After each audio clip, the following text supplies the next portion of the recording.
What is going on, guys? Brandon over here at Geek Talk. We have some Star Wars news to talk about today. Now, about a year ago, there were certain fans in the Star Wars fandom that were upset about the whitewashing of the Bad Batch. And now it seems to be trending on Twitter with the hashtag Unwhitewash the Bad Batch. And Star Wars has responded. Star Wars The Bad Batch darkened the clones' skin tones after accusations of whitewashing.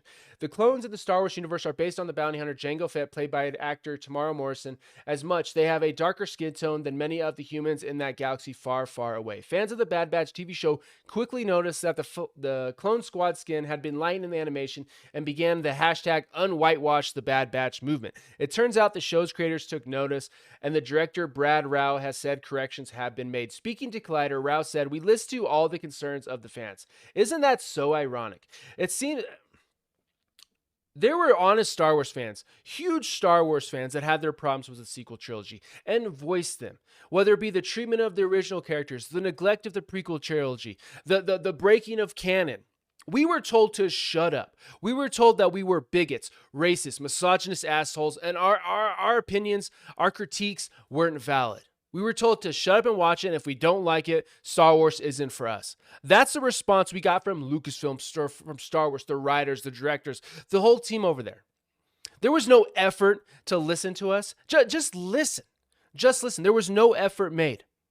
Except it's funny with this 1% on Twitter, this woke mob, this loud mob that speaks louder than everybody else. It seems like these are the people they listen to, the people they care about, not the people who buy the tickets, not the people who watch their shows, buy the merchandise, all that fun stuff. No, the 1% on Twitter that has nothing better to do than just bitch and bitch and bitch.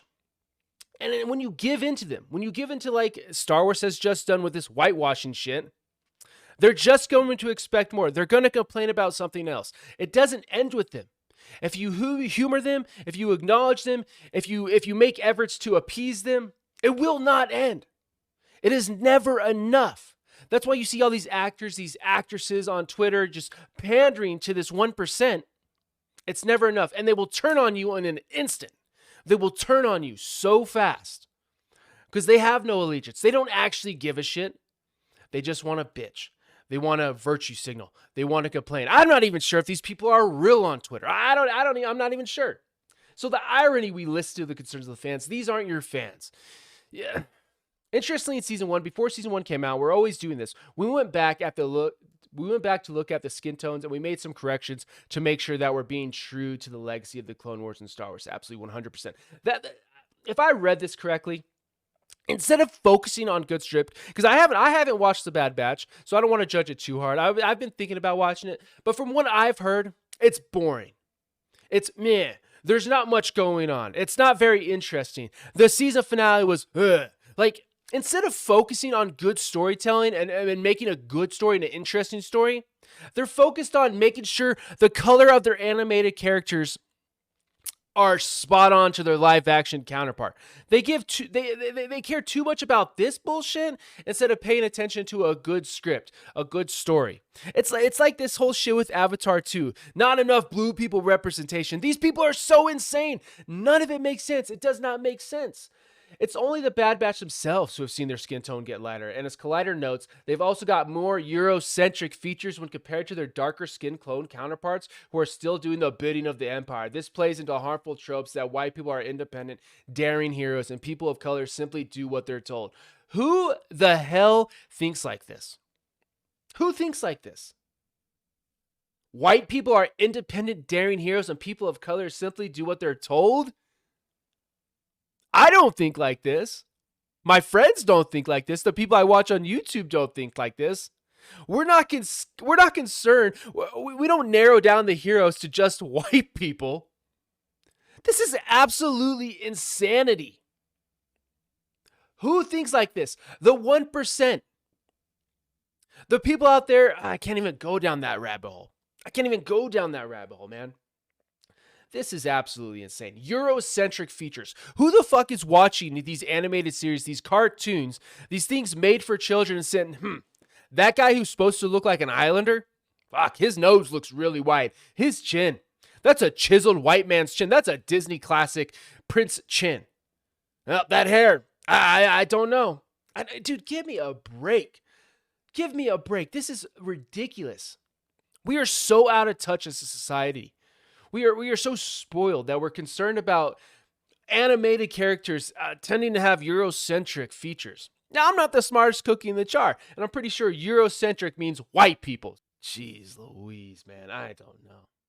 Star Wars, you need to wake up. You need to stop pandering to these weirdos on Twitter, this 1%. They are not your fans. People don't actually care about this stuff.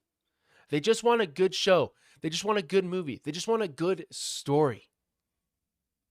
And once you bow the knee to this mob, it never, ever ends. You will never be good enough. You'll never do good enough. Something will always be wrong. Okay? And I was watching Drunk 3PO and X-Wing talk about this, and I thought X-Wing had the perfect little skit. He looked at oh gosh, I'm having a brain fart. I'm having a brain fart. I'm having a brain fart. Oh my gosh. I can't think of his name. Han Solo's buddy. Oh my god. Oh my god. Oh my god. Oh my god. This is giving me, oh no. Oh. Lando. Good Lord. Lando. Representation for, the black community. You look at his character, a badass, a businessman, just a straight badass. And then you look at Mace Windu, another badass. A Jedi, a powerful Jedi, the one who challenges the Sith Lord, a straight badass. And then you look at Finn, a glorified janitor that's main job in the story is to yell Rey and chase after the hero. Where was the uproar then? I thought X-Wing absolutely killed it with that take. That was paraphrasing, of course. Go watch the video. It was a good video. It was a funny video. But there was no uproar with Finn's character, his treatment of the character. There was no uproar. Where was it now? Now we're giving a shit about this animated series? About these characters their tone not being exactly correct? What the hell is wrong with us as a society? What's wrong with us as a fandom? Get a fucking clue, dude. Get a clue. There are far more important things out there than a character not being dark enough. I mean, if you look at them, they don't look white, in my opinion. They don't look white. They don't look whitewashed. It's absolutely ridiculous. There are so many more things out there to be concerned about, and this is where Star Wars shows their allegiance, what they think matters. It's this whole representation bullshit. But anyways, if you like this video, please leave a like down below. Comment, let me know your thoughts on this whole situation, and if you're interested in future content, please subscribe. Like always, love yourself. Try to love everybody. Deuces.